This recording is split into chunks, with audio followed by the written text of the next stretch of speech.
There are many challenges to a firm changing from an international to transnational strategy. These start with the differences between two strategies. International strategy has low pressures for reducing costs and local responsiveness, whereas transnational has high pressures for both.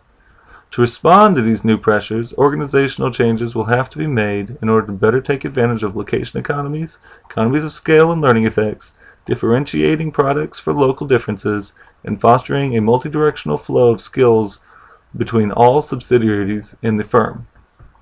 Transnational strategy has very high interdependence, performance ambiguity, and cost of controls, whereas international is only moderate. Other challenges include structure and control systems. Transnational vertical differentiation is mixed centralization and decentralization, unlike international, which keeps core competencies more centralized. The horizontal differentiation would have to change from worldwide product divisions to a more informal matrix.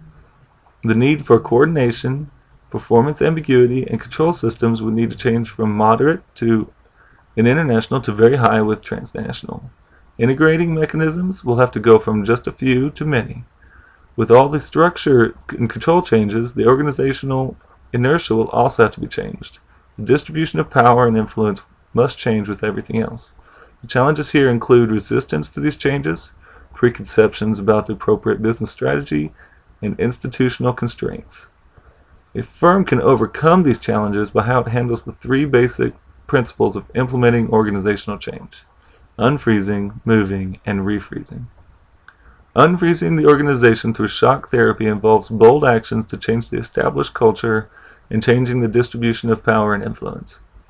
It also includes the announcements of closures, structural changes, and clear communication from senior managers of the reasons for the change. Moving the organization to a new state uses proactive changes in the architecture of the firm. This includes closing operations, reorganizing structure, reassigning responsibilities, changing controls and systems, redesigning processes, and removing people who are an impediment to these changes. Refreezing the organization in its new state includes educational programs and socialization of the new ways in the firm. Refreezing must include changes within the firm that help reflect the new realities that accompany the firm's new strategy.